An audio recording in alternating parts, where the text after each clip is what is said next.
Soalnya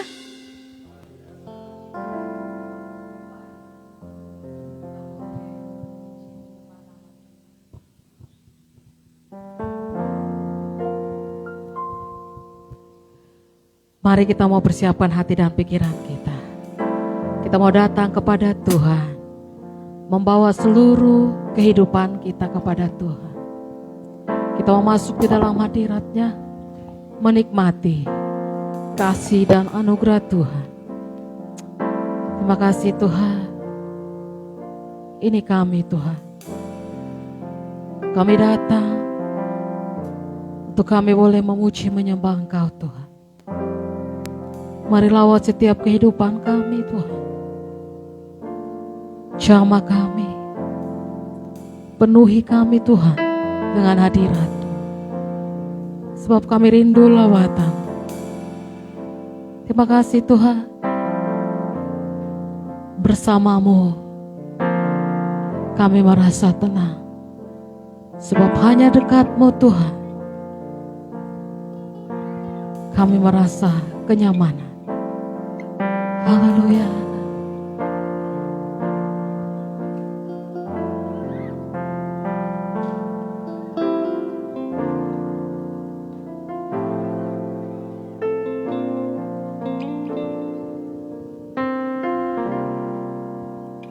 Hanya dekat Allahku, rasa tenang hatiku, Kau sertai jalanku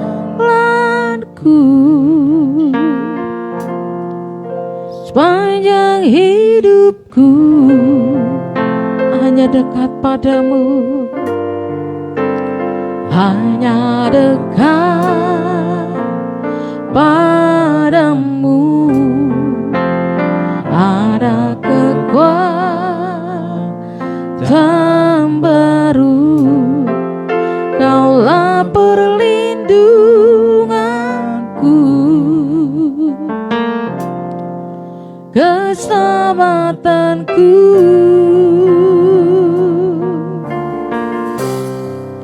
Ku ingin selalu bersekutu denganmu, menikmati hadirat-Mu.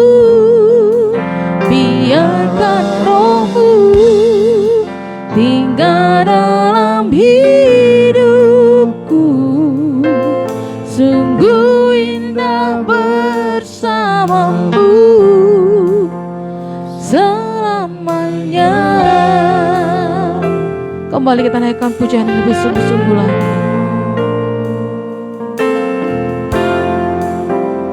Hanya dekat Allahku, rasa tenang hatiku, Kau sertai jalanku sepanjang hidupku. Sepanjang hidupku hanya dekat padamu, hanya dekat padamu ada kekuatan baru. Kaulah perlindunganku, keselamatanku. Ku ingin selalu, ku ingin selalu bersekutu denganmu, menikmati hadirat-Mu. Biarkan Roh-Mu tinggal dalam hidupku. Sungguh indah bersamamu. Ku ingin selalu. Saudara kita bangkit berdiri. Sekutu denganmu, menikmati hari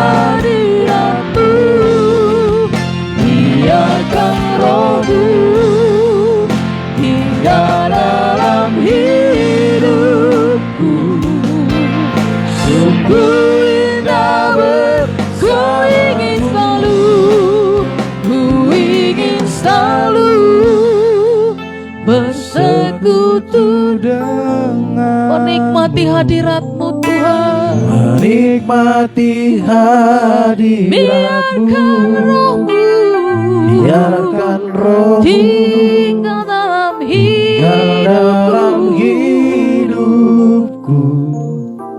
Sungguh indah bersamamu.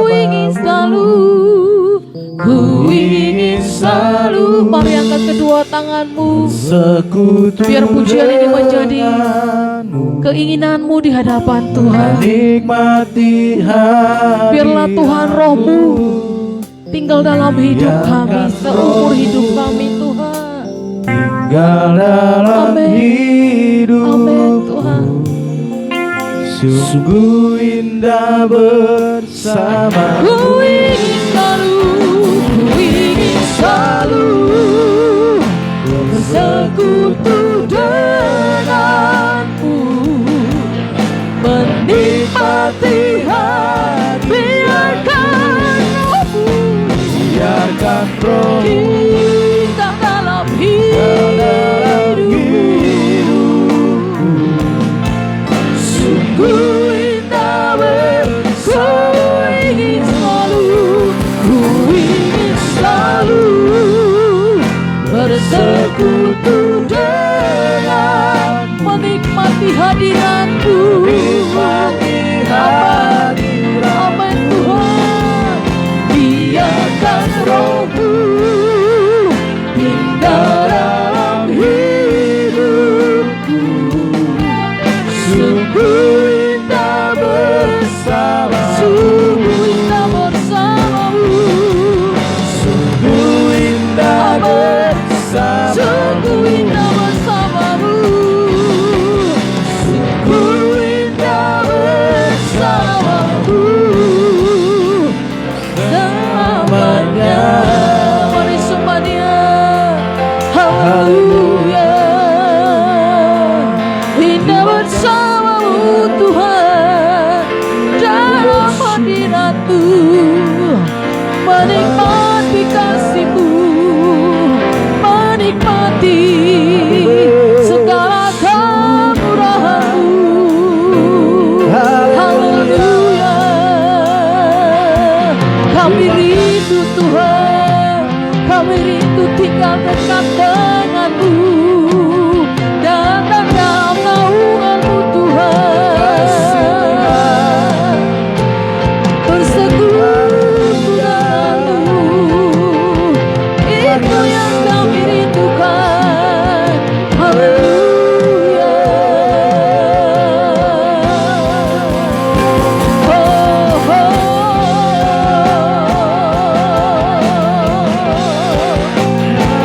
haleluya.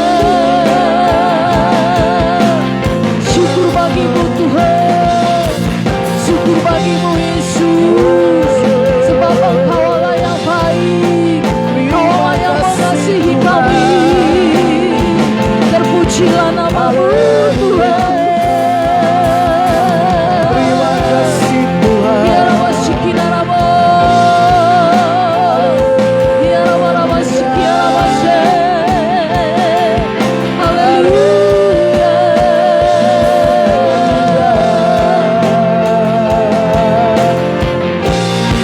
Bersekutu dengan-Mu Tuhan, Terima kasih Tuhan. menjadi satu kerinduan kami di hadapan-Mu. Haleluya. Tinggal dalam dekat dengan-Mu Tuhan. Sungguh indah bersama-Mu. Terima kasih Tuhan.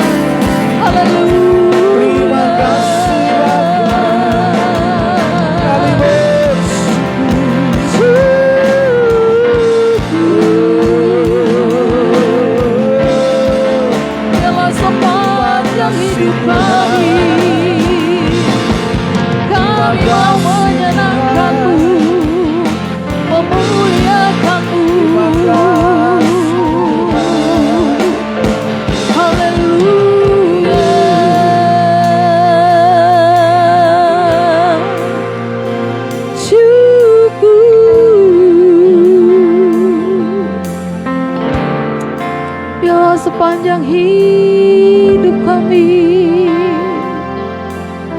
mau menikmati kasih-Mu, menikmati keindahan-Mu Tuhan. Sebab kami rindu tinggal bersama-Mu Tuhan.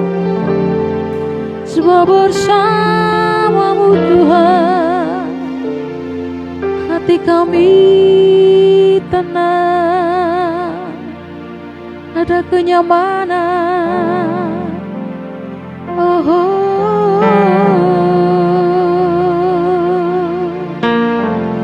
Mari angkat kedua tanganmu di hadapan Tuhan. Sebab Dia sungguh Allah yang besar. Dia Allah yang berdaulat atas setiap kehidupan kita.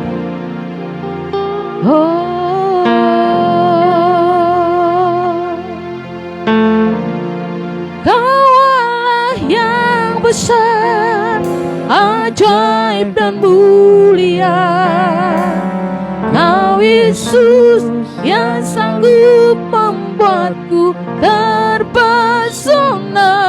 Segala pujian bagi-Mu ya Tuhan. Hanya Kau yang layak ku Kau Allah yang besar. Kau Allah yang besar, ajaib dan mulia. Amin, amin Tuhan. Kau Yesus yang selalu membuatku terpesona. Segala pujian bagi-Mu ya Tuhan. Amin. Hanya Kau yang layak. Kau Allah yang besar. Kau Allah yang besar, ajaib dan mulia. Kau Yesus yang selalu membuatku terpesona. Segala pujian bagi-Mu ya Tuhan.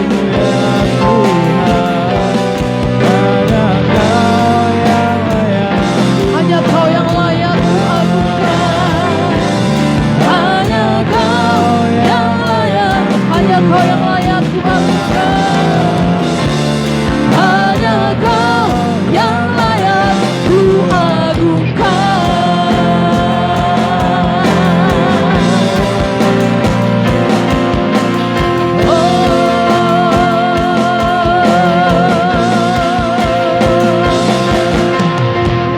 Berikan kemuliaan bagi Tuhan. Sebab hanya Dia yang layak diagungkan, ditinggikan dalam hidup kita. Amin. Haleluya. Shalom. Apa kabar Bapak Saudara? Puji Tuhan. Kita bersyukur karena Tuhan baik dalam hidup kita. Mari berikan salam satu sama lain. Katakan, Allah baik, Allah sangat mengasihi.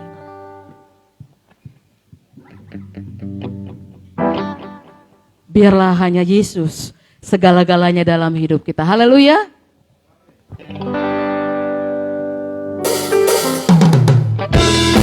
Mari kita sama-sama bertepuk tangan.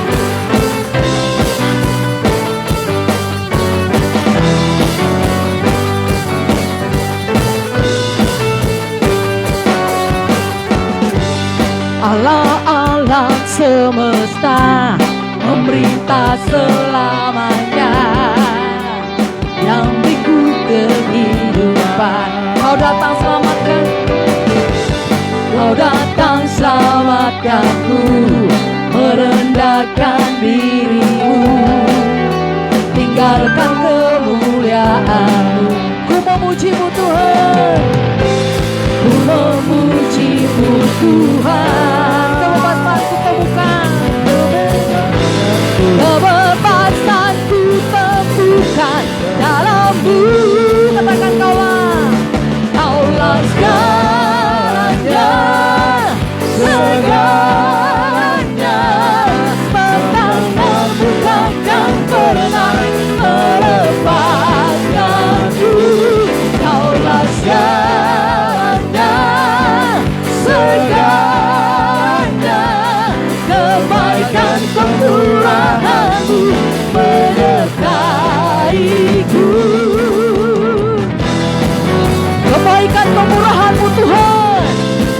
senantiasa menyertai hidup kami. Sebab Engkaulah kekuatan kami. Engkaulah kekuatanku, hadirat-Mu yang ku rindu, memuaskan jiwaku, pengharapan jiwaku, pengharapan jiwaku.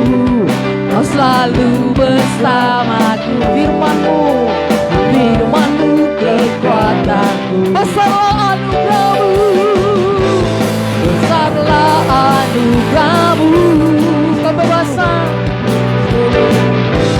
kebebasanku temukan dalam-Mu. Katakan Kaulah segalanya, segalanya, segalanya. Sebab tangan-Mu takkan pernah melepaskanku. Kaulah segalanya, segalanya. Kebaikan kemurahan-Mu menyertai-Ku. Kaulah segalanya, segalanya. Sebab tangan-Mu takkan pernah melepaskanku.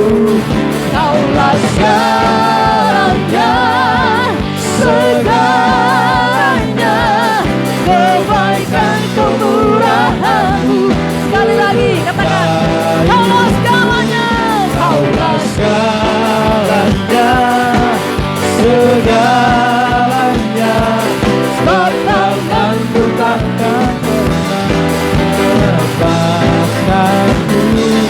Kaulah segalanya, segalanya. Kebaikan kemurahan. Coba saja katakan, Kaulah segalanya, Kaulah segalanya. Akui di dalam kehidupanmu, oh sungguh Dia Yesus segala-galanya dalam hidupmu. Kemurahan-Mu menyertai. Kaulah segalanya, segalanya. Kebaikan sama-sama katakan, menyertai. Kaulah segalanya, segalanya. Sebab tangan-Mu takkan pernah melepaskanku. Kaulah segalanya, Segalanya. kebaikan kemurahan-Mu menyertai-Ku. Kebaikan kemurahan-Mu menyertai-Ku. Kebaikan kemurahan-Mu menyertai-Ku. Oh, oh, oh, oh, oh, oh,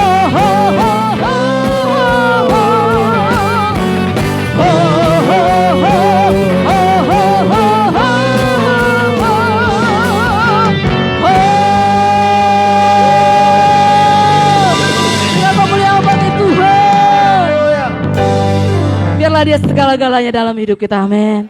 Masih kuat berdiri, haleluya. Amang baru aja masih muda kuat berdiri, haleluya. Kita mau terbang bersama-sama Yesus dalam kemuliaannya, amin.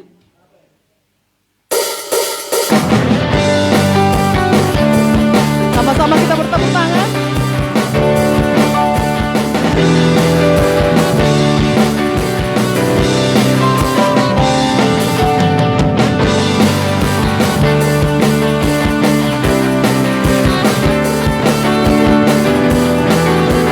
Firman-Mu Tuhan, firman-Mu Tuhan, kita bagi kakiku. Janji-Mu terang bagi jalan-jalanku. Kebenaran-Mu menuntunku setiap hari. Ku menantikan-Mu, beri kekuatan baru. Bukan terbang, bukan terbang, tinggi awan bersama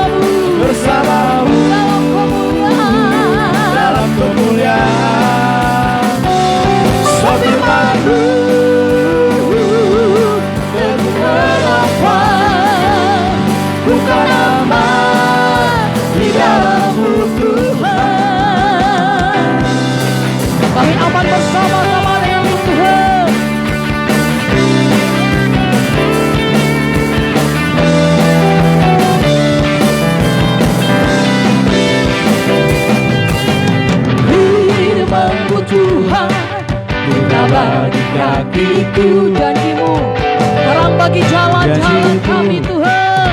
terang bagi jalan-jalanku, kebenaran-Mu menuntunku setiap hari. Ku menantikan-Mu, beri kekuatan baru. Ku kan terbang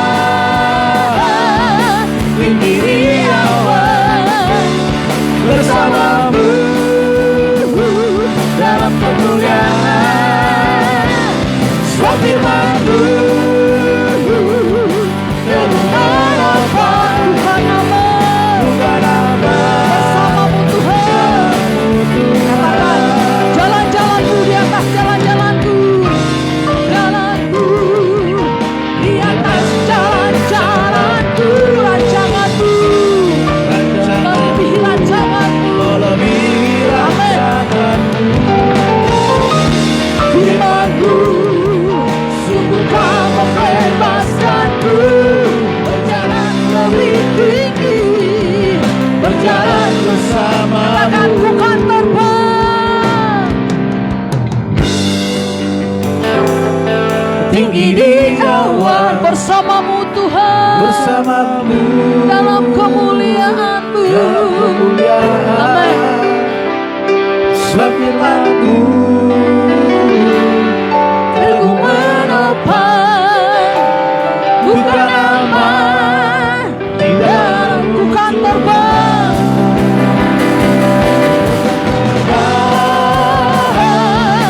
Tinggi di awan bersama-Mu dalam kemuliaan. Sebab firman-Mu teguh menopang, bukan aman. Sekali lagi, bukan terbang, bukan terbang, tinggi di awan bersama-Mu dalam kemuliaan. Sebab firman-Mu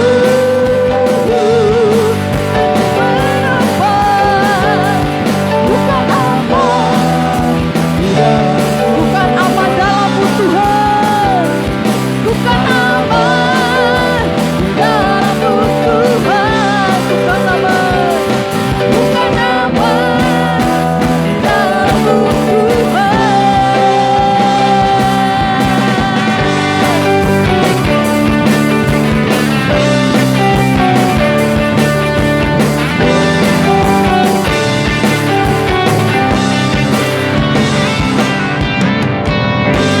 Berikan kemuliaan bagi Tuhan. Terbang bersama-sama dengan Tuhan aman. Amin. Puji Tuhan. Silakan duduk Bapak Saudara.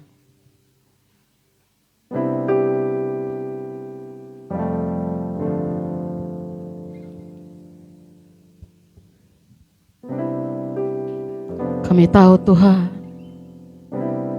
rencana-Mu indah bagi setiap kehidupan kami. Kami bersyukur Tuhan, Tuhan memberi yang terbaik bagi kami.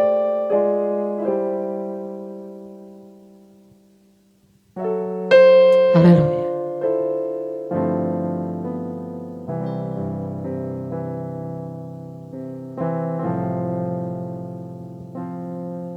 Tuhan, ku percaya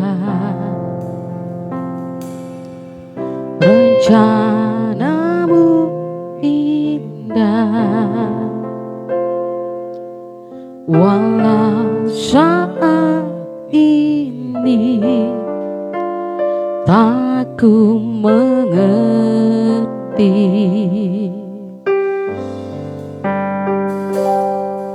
Engkau tak berfirman kan beri masa depan, damai sejahtera, penuh harapan. Sekali lagi, Tuhan ku percaya, Tuhan ku percaya percaya rencanamu indah, rencanamu indah.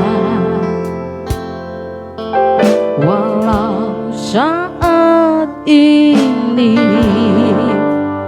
tak ku mengerti, Kau telah berfirman, Engkau telah berfirman, Kau beri masa depan, damai sejahtera, penuh harap. Katakan, ku tahu rencanamu,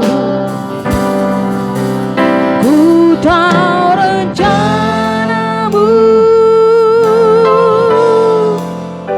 indah bagiku,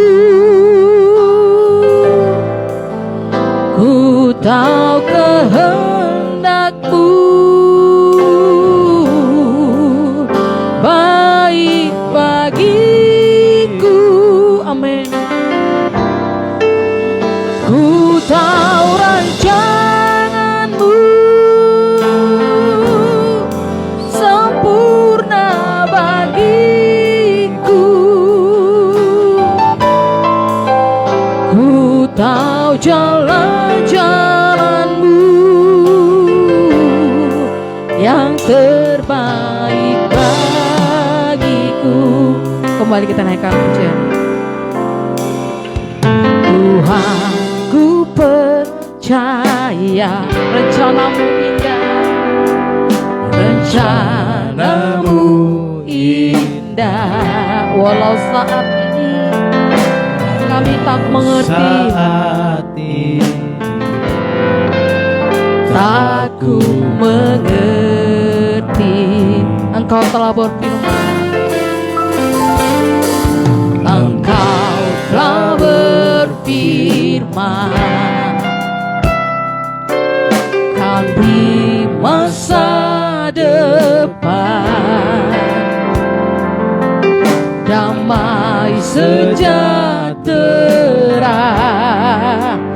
penuh harap. Saudara, kita bangkit berdiri, ku tahu rencanamu, ku tahu rencanamu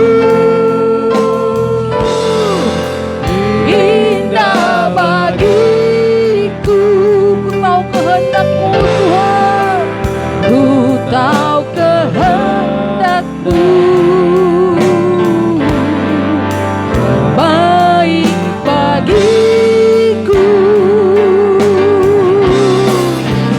ku tahu rancanganmu sempurna bagiku, ku tahu jalan-jalanmu yang terbaik, ku tahu rencanamu, ku tahu rencanamu indah bagiku,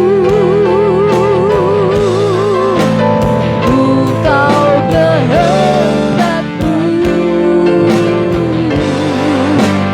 baik bagiku. Amin, amin. Ku tahu rancanganmu sempurna bagiku, bagiku, ku tahu jalan-jalanmu yang terbaik. Oh, ku tahu rencanamu Tuhan, ku tahu rencanamu. Katakan dengan iman, indah bagiku, ku tahu kehendakmu. Waktu dan tempat kami serahkan kepada hamba-Nya yang menyampaikan firman Tuhan. Baik bagiku, ku tahu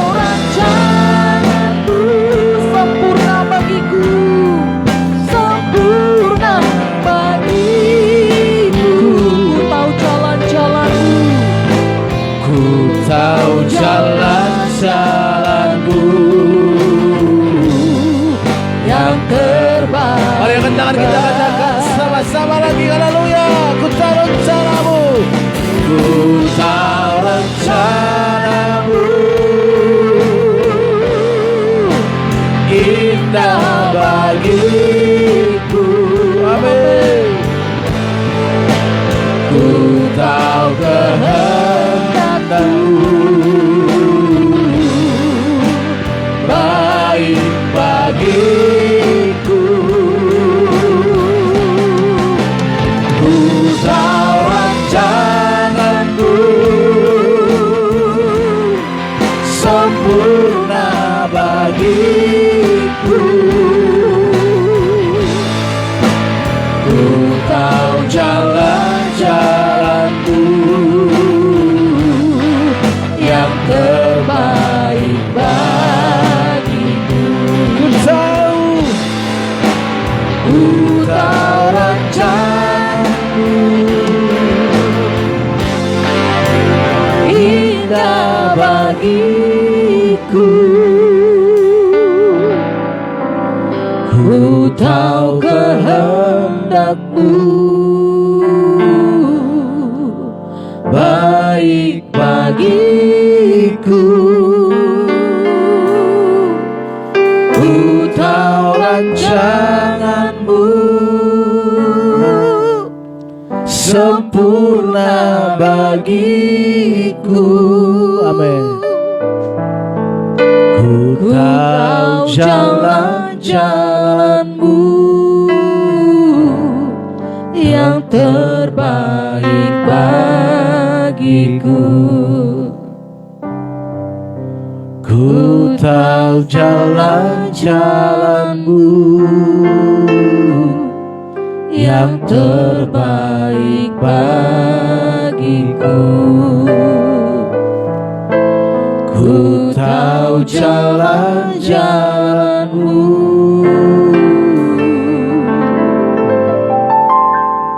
yang terbaik bagiku. Haleluya.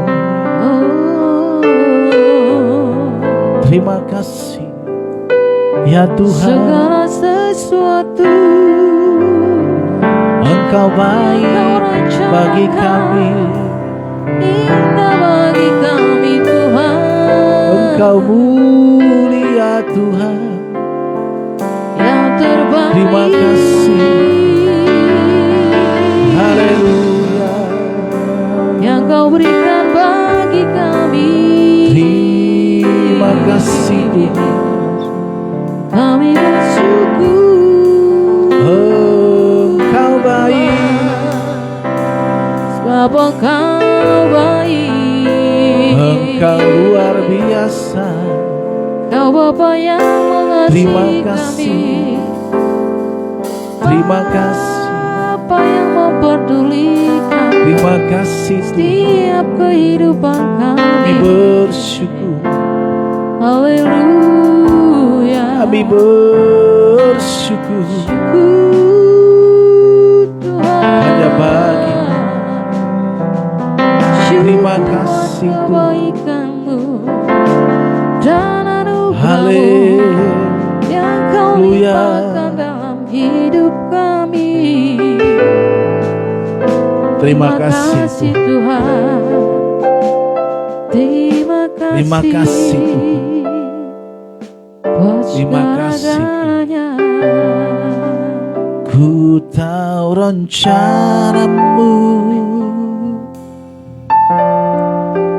indah bagiku. Ku tahu kehendakmu baik bagiku. Ku tahu rancanganmu sempurna bagiku. Ku tahu jalan-jalanmu yang terbaik bagiku. Ku tahu rencanamu. Ku tahu rencanamu. Amin Tuhan. Indah bagiku. Amin. Ku tahu kehendakmu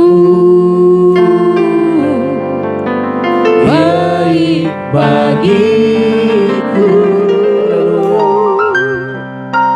Ku tahu rencanamu sempurna bagiku. Amin Tuhan. Ku tahu jalan-jalanmu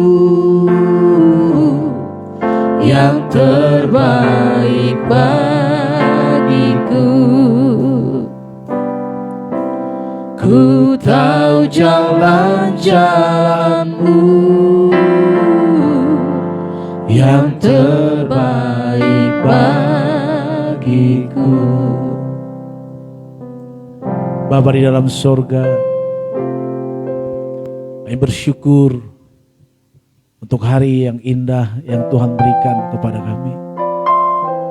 Kalau kesempatan ini Tuhan masih memberikan kami untuk bisa berkumpul bersama-sama dalam memuji dan memuliakan nama-Mu. Kami berterima kasih buat kesehatan. Kami berterima kasih buat berkat-berkat. Dan Kau mau mendengarkan firman-Mu Tuhan. Urapi hamba-Mu, setiap kata kalimat yang hamba sampaikan, isi hati Tuhan yang disampaikan kepada kami. Dalam nama Tuhan Yesus Kristus, kami sambut firman-Mu dengan ucapan syukur. Haleluya, sama-sama kita katakan. Amin, amin. Silakan dulu kembali salam Tuhan. Shalom. Ya, terima kasih buat kehadiran Bapak Saudara kasih Tuhan di tempat ini. Dan terima kasih juga buat teman-teman pemuji yang sudah memberikan waktu untuk boleh memberi yang terbaik buat Tuhan kita, Bapak Saudara kasih Tuhan. Bapak Saudara kasih Tuhan, dalam 2 Timotius 2 ayat 4, Paulus menggambarkan kepada kita bahwa kita orang percaya adalah seorang prajurit, Bapak Saudara. Mari kita buka dalam 2 Timotius 2 ayat 4. Di sana dikatakan seperti ini. Seorang prajurit yang sedang berjuang tidak memusingkan dirinya dengan soal-soal penghidupannya, supaya dengan demikian ia berkenan kepada komandannya. Saudara kasih Tuhan, dikatakan di sana seorang prajurit yang sedang berjuang tidak memusingkan dirinya dengan soal-soal penghidupannya. Surat ini dituliskan oleh Paulus kepada Timotius, Bapak Saudara kasih Tuhan, tentunya. Itu sekitar tahun sekitar tahun 67 Masehi, ya.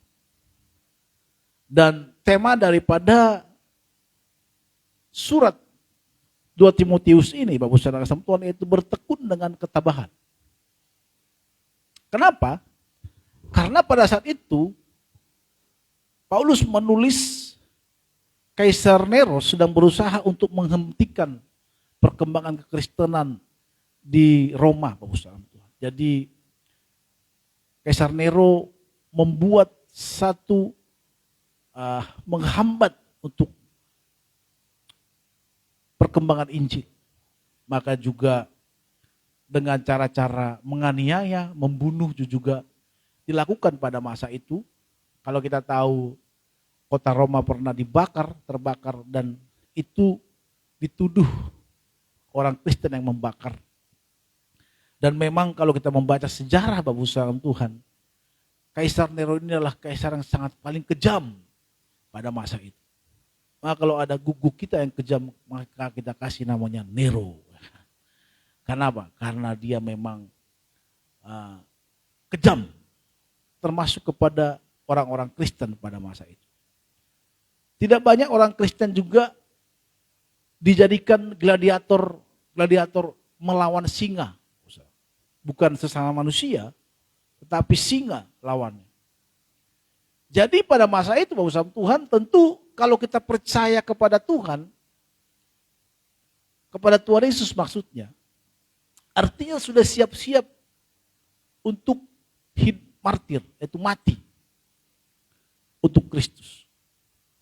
Karena memang tantangannya pada masa itu adalah aniaya untuk menghambat kekristenan. Baru zaman Konstantinus, kekristenan diakui sebagai Kaisar Konstantinus diakui sebagai negara agama. Agama Kristen diakui sebagai agama resmi di Kaisar di Roma pada masa itu. Tetapi sebelumnya orang-orang Kristen dianiaya yang sangat bengis. Itu kita baca di 2 Timotius 1 ayat 16. Di mana di sana begitu bengisnya Kaisar Nero ini untuk menghentikan jalannya kekristenan. Dan apapun dilakukannya supaya Injil jangan tersebar, Bapak Saudara. Karena anggapan daripada Kaisar Nero pada masa itu, kekristenan merupakan suatu ancaman bagi kerajaannya. Salah satu juga satu yang tidak diakui, tidak mau dituruti oleh kekristenan adalah di mana mereka menyembah kaisar. Karena kaisar dianggap seorang yang patut disembah, maka orang-orang rakyat harus tunduk menyembah. Tetapi karena iman orang-orang Kristen pada masa itu yang kuat, mereka tidak mau menyembah kepada kaisar. Salah satunya inilah yang membuat para kaisar ini merasa orang Kristen itu menjadi ancaman bagi kehidupan, bagi keadaan negara pada masa itu, Bapak Saudara. Maka orang Kristen harus dibasmi, harus dibinasakan. Saudara kesempatan Tuhan, dengan latar belakang ini, tentu Paulus juga waktu itu berada di tahanan. Dia sedang berada di tahanan. Dia tuliskan, bayangkan saudara kasih Tuhan, seorang dalam tahanan, tetapi dia menuliskan surat untuk memberikan kekuatan kepada orang yang sedang menderita. Itu seperti Bapak Saudara sedang punya masalah, tiba-tiba ada orang yang minta solusi terhadap masalahnya. Itu memang gak enak kan?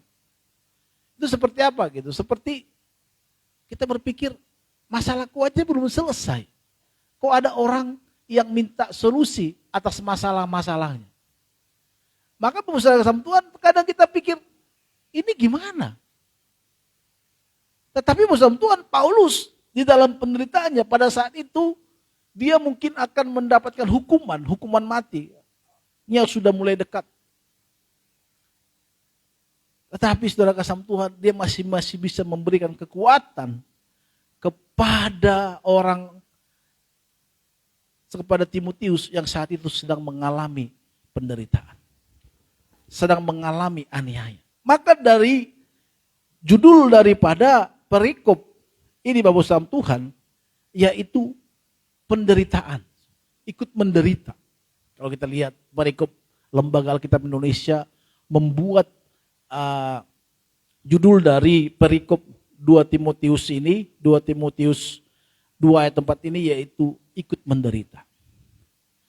Maka bersama Tuhan, Paulus berkata kepada Timotius, dikatakan seorang prajurit yang sedang berjuang. Artinya berjuang untuk apa? Berjuang untuk Injil, berjuang untuk kerajaan Allah. Tidak memusingkan dirinya dengan soal-soal penghidupannya. Bapak Saudara bersama Tuhan, kalau kita fokus kita untuk kerajaan Allah, untuk Injil, kita nggak perlu fokus sebenarnya, nggak pernah khawatir akan kehidupan kita, Bapak Saudara. Karena kita berkata cari dahulu kerajaan Allah serta kebenarannya, maka semuanya akan ditambahkan kepadamu. Bukan cari dahulu keadaan dunia ini, berkat-berkat dunia ini, baru kita dukung pelayanan Tuhan. Enggak.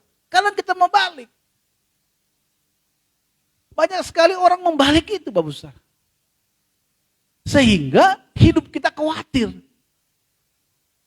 Sehingga hidup kita menjadi tidak bersemangat.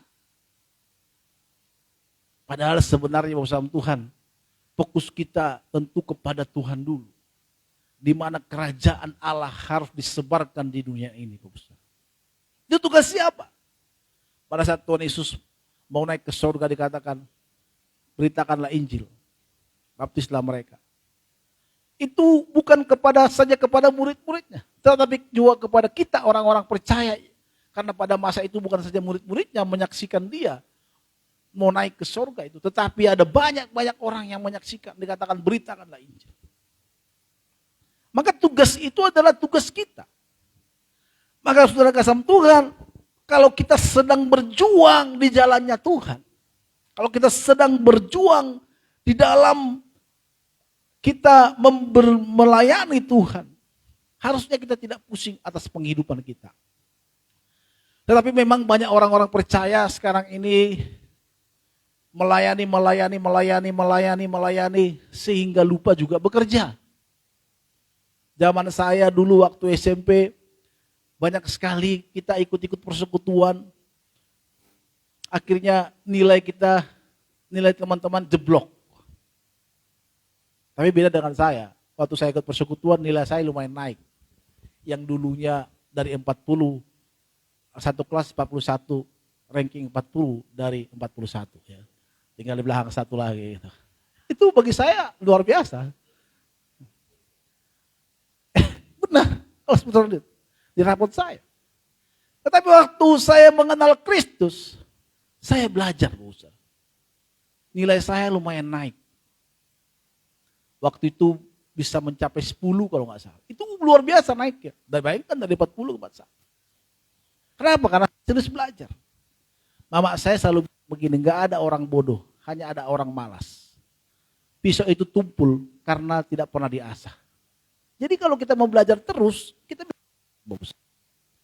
Tetapi beda Pak, dia kalau belajar cepat nangkap. Ya. Kalau istri saya orang pintar, dia kalau nangkap sekali, kalau saya 5 kali baru nangkap gitu kan. Maka kadang kau kesabaran aku bilang, sabar, kau gak bisa jadi guru. Harus jadi guru. Jadi kalau saya juga kalau baca sesuatu itu harus pelan-pelan. Tutorial untuk bermain piano, saya lihat lagi, saya ulang lagi. Oh gini caranya, oh gini, baru dapat. Tapi ada orang langsung dapat. Itu otak IQ-nya tinggi. Kalau kita IQ kita nggak tinggi, jangan malas, kan gitu kan. Kita udah IQ kita rendah, kita malas, semakin rendah. Kita bisa sama posisinya pada saat ujian dengan teman-teman kita yang pintar.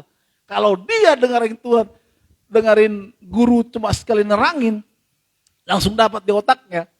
Bahkan dia sedang tidur pun bisa nangkap di otaknya. Kita dengarnya serius, duduklah di depan. Kita udah bodoh, duduk di belakang. Ngobrol sama teman kita, apa yang dapat? Pulang-pulang jadi apa? Naik kelas sih, tapi nggak ada dapat ilmunya. Teman saya ada, waktu kuliah. Dia kadang tidur di belakang. Tetapi kalau ujian, dia paling cepat. Dan nilai A memang. Dan otak IQ dia tinggi. Tapi kita belajar. Siang dan malam. Ya nggak apa-apa. Tapi nanti pada saat ujian, nilainya sama nggak? Sama. Karena waktunya lama dikasih. Dia lebih cepat kita, oke lama. Tapi pada saat nilai-nilai sama-sama. Sama kan? Maka pada saat saya kenal Tuhan, wah termasuk saya juga disayang waktu itu oleh guru olahraga saya, guru-guru bahasa Inggris. Nama saya selalu disebut kalau udah masuk. Semangat kalau kita di kelas itu disebut nama kita oleh guru kita semangat ya. Kecuali guru matematika, itu sangat mengerikan. Semua menakutkan. Itu seperti film horor. Karena setiap dia masuk, itu ikat pinggangnya itu harus mendarat di salah satu teman-teman kita. Saya atau siapa. Pokoknya semua. Waktu SMP paling horor. Itu guru kami itu paling horor. Jadi pada saat dibilang gini, kita ada les. Bayar 300 perak sekali pertemuan. Saya bilang ke mama saya, aku harus ikut mak. Kenapa? Daripada aku kena pukul. Tapi kalau yang les pasti nggak kena pukul. Karena dianggap baik kan. Maka kita les, yang penting les aja lah. Dapat nggak dapat. Nilai kita juga jadi bagus. Emang kacau nih guru memang. Pikirannya itu, pokoknya ikut les. Tapi kalau nggak les, habislah kita dibantai. Dibawa rotan loh. Tapi kalau Mima digituin, saya kejar itu gurunya. Mana gurunya? Gitu. Tapi itu menakutkan memang. Saudara kasih Tuhan, tentu kita itu juga kalau fokus kita ke Tuhan bukan berarti kita jadi orang yang aneh gitu loh. Kita bekerja enggak ogah-ogahan. Masuk kantor jam 9, jadi jam 10. Orang kerja kita malas-malasan. Di rumah mama kita cuci piring. Orang kerja, gimana kita jadi prajurit? Kita bukan prajurit namanya. Karena seorang prajurit itu disiplin juga, Bapak Saudara. Paulus menggambarkan kita seorang prajurit. Prajurit itu disiplin. Mana ada prajurit nggak disiplin? Coba kita lihat tentara-tentara, mereka disiplin, Bapak Saudara.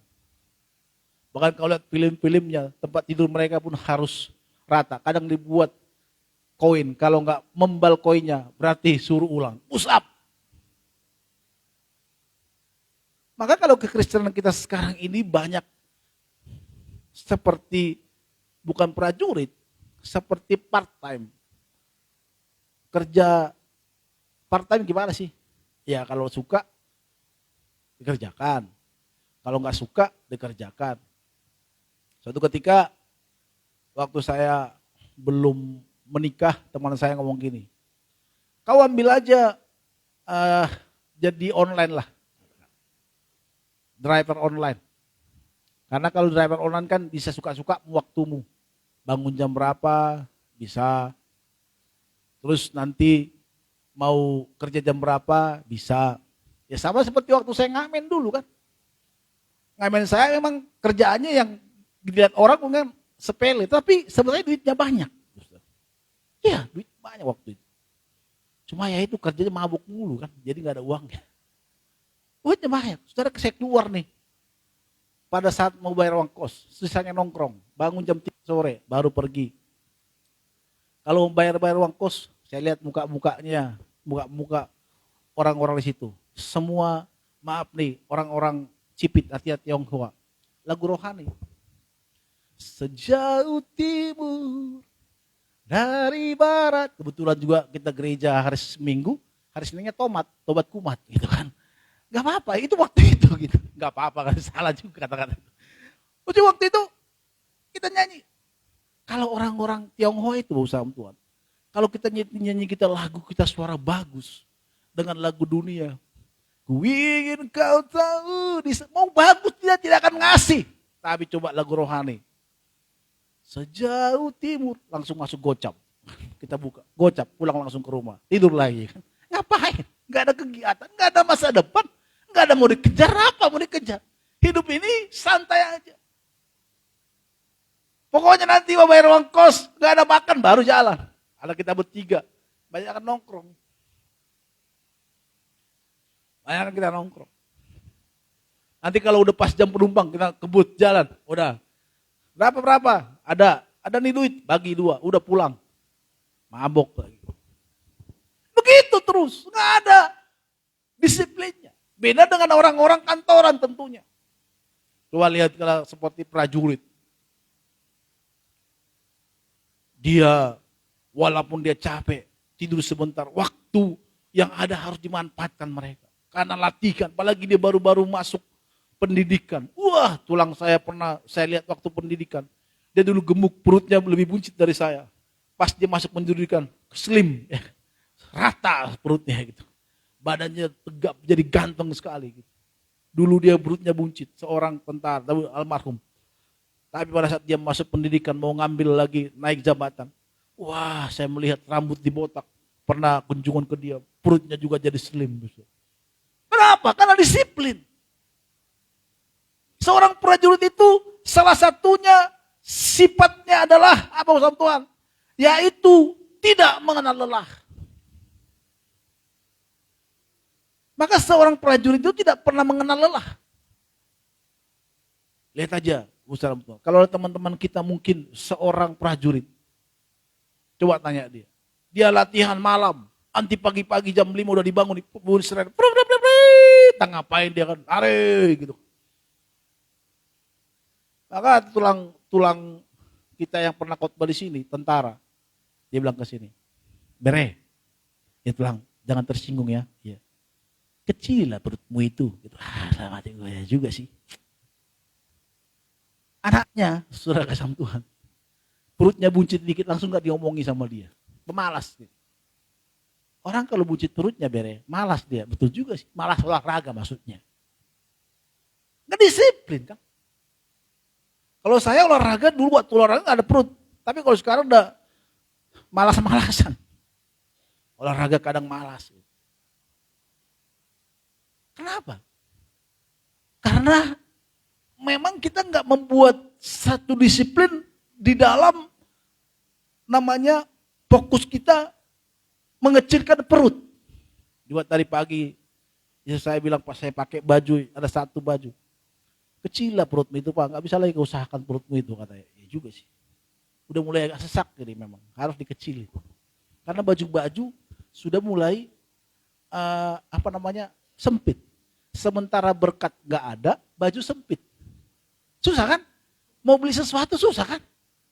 Makanya yang harus kita lakukan adalah mengecilkan diri kita. Jangan menambah berkat, belum dikasih Tuhan. Baju-baju udah mulai sempit. Baju badanku dulu tidak begini gitu. Udah mulai naik. Jadi seorang prajurit pemusuhan Tuhan dikatakan salah satunya saya tulis di sini adalah seorang yang tidak pernah mengenal lelah. Dalam 1 Tesalonika 2 ayat 9 dikatakan sebab kamu masih ingat saudara-saudara akan usaha dan jerih lelah kami.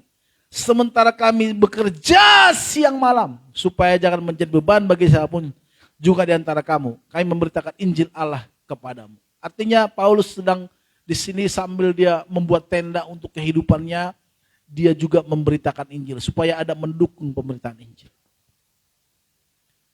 Saudara kasih Tuhan, kalau kita orang percaya dikatakan Paulus adalah seorang prajurit, harusnya kita tidak ada kenal lelah untuk pekerjaan Tuhan.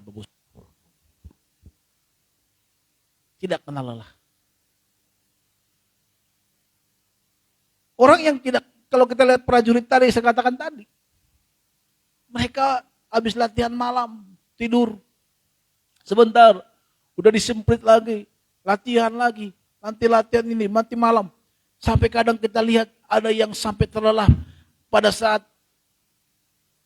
belajar, ada yang ngantuk. Kenangkin lelahnya, Bapak Ustaz. Memang melelahkan, Bapak Ustaz. Capek. Tetapi demi Kristus, demi Injil, kita harusnya tidak kenal lelah. Saya banyak mengenal orang-orang yang tidak kenal lelah dalam pelayanan. Dia baru pelayanan hari ini, besok dia udah pergi lagi. Besok lagi. Ada satu pendeta yang kadang saya salut sama dia. Saudara. Dari Senin sampai hari Minggu ada doa pagi. Pokoknya tiap hari ada ibadah. Kapan waktunya dia istirahat? Kalau kita kan beda. Sekali seminggu aja kita malas kan. Kenapa nggak ibadah? Capek Pak kerja. Saya mau katakan kerjamu dari siapa? Dari Tuhan.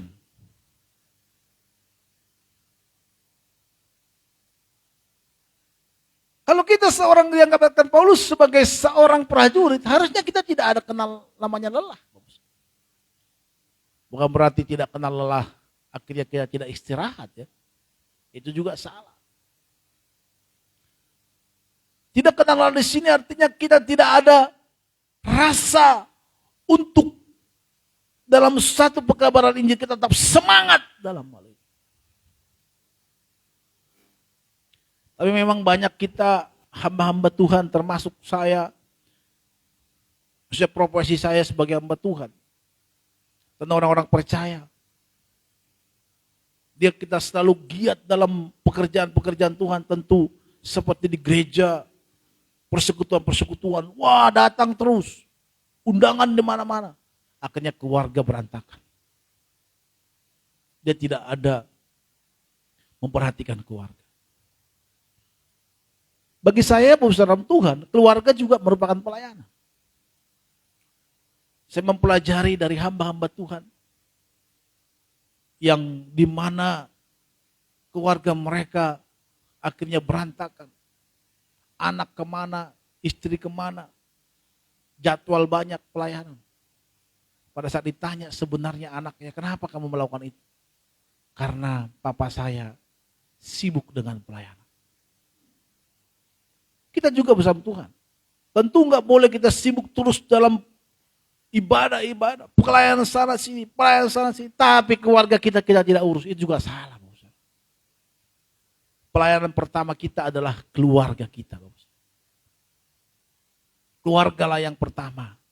Waktu saya kuliah, dosen saya bilang, keluargamu adalah yang pertama merupakan pelayanan.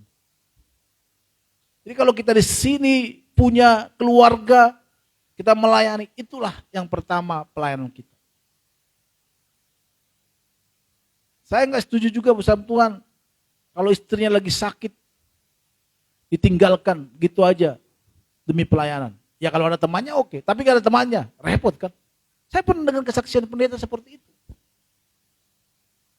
Terus temannya siapa? Nggak ada, kan demi pelayanan Tuhan. Saya bilang, ya bang, keluarga nggak pelayanan juga. Dalam hal itu juga kita harus memberikan waktu kita. Untuk keluarga kita juga merupakan pelayanan. Nggak mungkin kan kita pelayanan siang dan malam di luar, tetapi keluarga kita berantakan. Nggak lelah. Ya untuk keluarga juga kita jangan lelah juga dalam pelayanan. Kadang juga kan untuk keluarga kita pikir, kalau untuk keluarga bukan pelayanan. Siapa bilang? Apapun yang kamu perbuatlah untuk Tuhan. Maka untuk keluarga nggak ada lelah. Terkadang bersama Tuhan, malam-malam itu jujur aja kan namanya anak kecil seperti Yohan ini kan suka kayak kemarin hari Jumat tiba-tiba jam 12 saya capek karena macet. Nah, Pak Noto di mana-mana hujan macet. Tiba-tiba dibilang ini jam 12 udah mau tidur, mata saya udah mau ketarik karena capek nyetir juga. Macet lama banget. Bang, Pak minta susu lagi dong. Waduh. Saya mau marah tapi saya ingat khotbah saya. Ya. Keluarga juga pelayanan. Pas mata ditarik, kalau mata ditarik dan kebuka lagi, susah tidurnya lagi. Tetapi kalau kita anggap itu pelayanan, semuanya untuk Tuhan, ya mungkin kita mulai ada rasa, tapi kalau kita ingat, oh kan ini pelayanan juga bagi aku. Oh ya, udah kita semangat lagi. Maka ada lagu, jangan lelah, bekerja di ladangnya Tuhan. Ladang kita juga keluarga ini juga pelayanan kita Bapak Saudara. Maka jangan kita menjadi hebat di luar sana, tetapi kita di mata anak-anak kita, istri kita bobrok Bapak Saudara. Kalau itu terjadi, mari kita sama-sama bertobat, termasuk saya juga Bapak Saudara. Kalau Tuhan masih kita kasih kesempatan untuk hidup ini, kita jangan lelah untuk bekerja di ladangnya Tuhan. Ladang kita yang pertama adalah keluarga kita. Baru kita ikuti hal-hal lain. Saya selalu bilang ke jemaat, kalau nggak ikut Zoom, nggak ikut ibadah, alasannya kalau kerja saya katakan, ya silakan. Maaf ya Pak, nggak perlu minta maaf, karena itu merupakan pelayanan yang pertama. Nggak ada gunanya kamu juga datang pelayanan ke sini tiba-tiba kamu dipecat dari kerjaan. Siapa yang mau tanggung jawab itu? Saya nggak bisa tanggung jawab. Saya selalu bilang, intinya bagi saya adalah kasih tahu, nggak bisa datang kenapa? Artinya itu juga tanggung jawabmu ke gereja, nggak bisa datang karena ini. Jangan cuek-cuek aja. Itu nggak tanggung jawab namanya. Karena saya juga melakukan hal itu. Kalau kita nggak datang, ada tanggung jawab kita di dalam satu gereja, dalam pelayanan, dalam apa. Kalau nggak bisa karena kerjaan atau karena keluarga kita, karena istri sakit, karena anak-anak sakit, ya nggak apa-apa, kasih tahu aja. Saya sakit. Urus keluargamu dulu. Urus anak-anakmu yang sakit itu. Baru. Kalau sudah sembuh, baru pelayanan dulu. Itulah ladang kita juga, Bapak. Itu ladang kita, itulah pekerjaan kita. Dalam hal itu juga kita tidak lelah. Dari seorang prajurit, kalau Tuhan kasih kita keluarga, kalau kita adalah seorang prajurit, kita tidak lelah di dalam pelayanan ini. Dalam mengurusi keluarga jangan lelah. Karena memang dalam mengurusi keluarga juga kita kadang lelah, malas. Apalagi mungkin anak-anak kita tidak taat sama kita.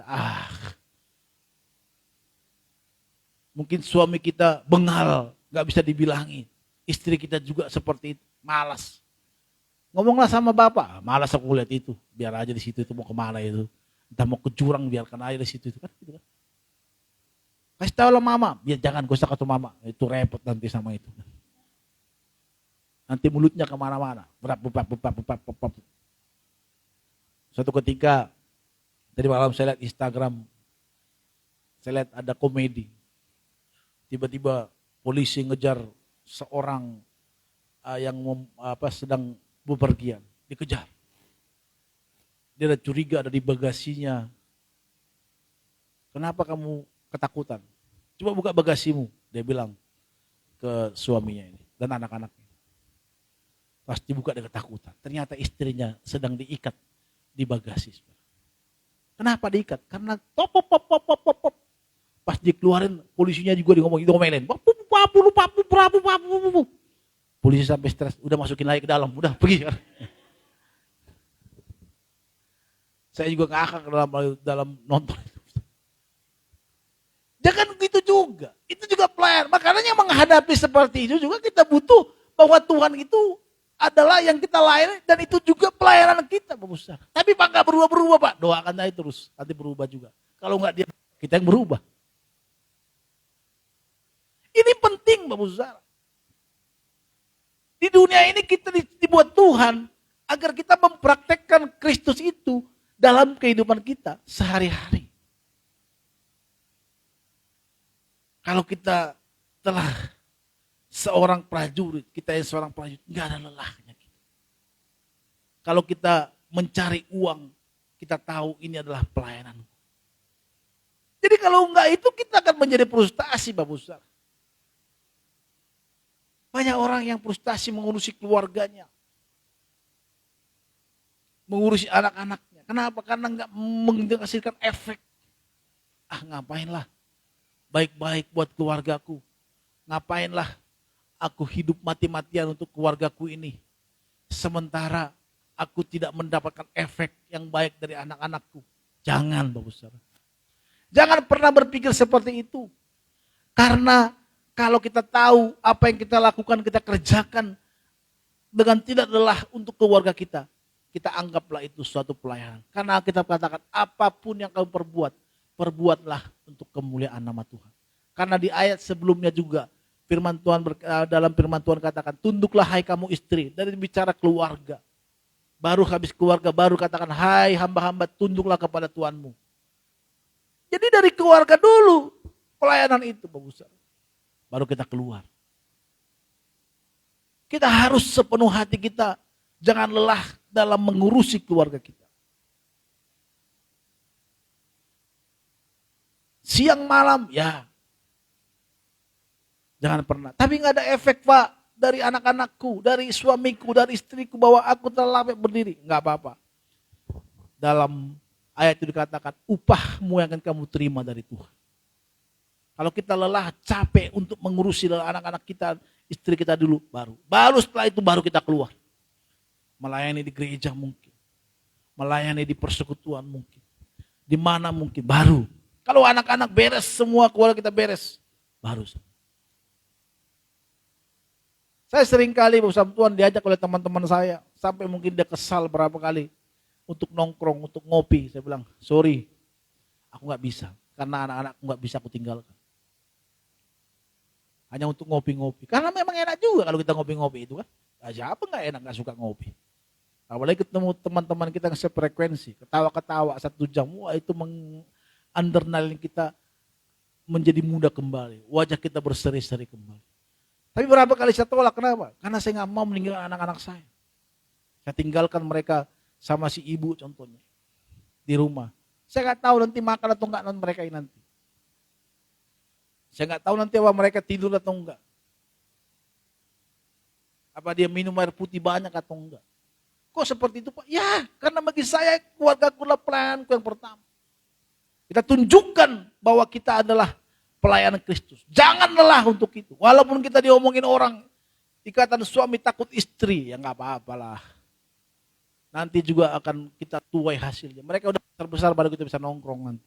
Ada masanya kok. Tapi nanti mereka besar, mereka ingat, gua diurusi oleh bapakku. Tapi nanti besar, bapak, ngapain? Dia lebih sayang jemaatnya daripada aku, kata dia begitu. Ngomong apa kita? Kalau jemaatnya ditanyain mulu tuh, di mana? Kamu di mana? Dengan siapa? Bermalam berbuat Bapa, gitu kan. Tapi kalau aku anaknya nggak pernah ditanya. Ya kalau gitu apa? Nanti besar baru tahu dia. Kalau sekarang anak-anak sekarang dia nggak tahu, tapi nanti besar. Kalau sekarang betul saya ngerti mama saya contohnya. Saya mau nyalahin dia. Kemarin saya bilang, wah gini orang begini, saya saksikan anak-anak baik. Terus saya ingat, saya sekolah aja dikurus oleh mama saya yang seorang janda udah bagus itu. Akhirnya saya nggak mau. Wah bagi saya dia yang terbaik. Setelah besar baru kita memahami itu. Kalau kita kecil SMP, SMA kita nggak pahami itu. Nanti kalau udah besar, udah mulai bekerja, kita tahu sakitnya cari uang, baru kita menghargai. Terima kasih mamaku. Suatu ketika istri saya lagi hamil Mima. Tiba-tiba dia nangis di tempat tidur. Saya lagi luar. Kenapa kau nangis? Dia nangis. Kenapa kau nangis? Ternyata aku dulu sering melawan mamaku. Katanya.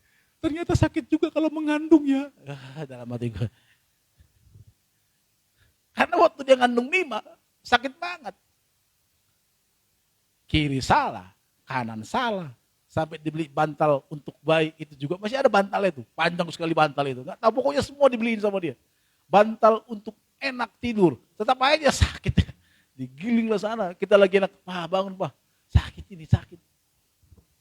Tiba-tiba nangis di pojokan. Ternyata sakit juga mengandungnya. Kok kau nangis? Iya. Aku ingat mama. Makanya kita wanita-wanita. Kita lagi saya maksudnya kalian wanita-wanita. Jangan nakal sama mama kita. Nanti pada saat hamil kau rasakan itu. Kalau Mima lagi kesal sama Yohan katakan main game. Merasakan itu Yohan katakan. Nah, kalau kita juga rasakan itu gimana sakitnya. Baru kau nangis menghargai mama kita. Maka jangan melawan sama orang tua kita. Kalau di sini semua baik. Di sana loh. Di seberang kita ini ya. Atau di gereja lain gitu.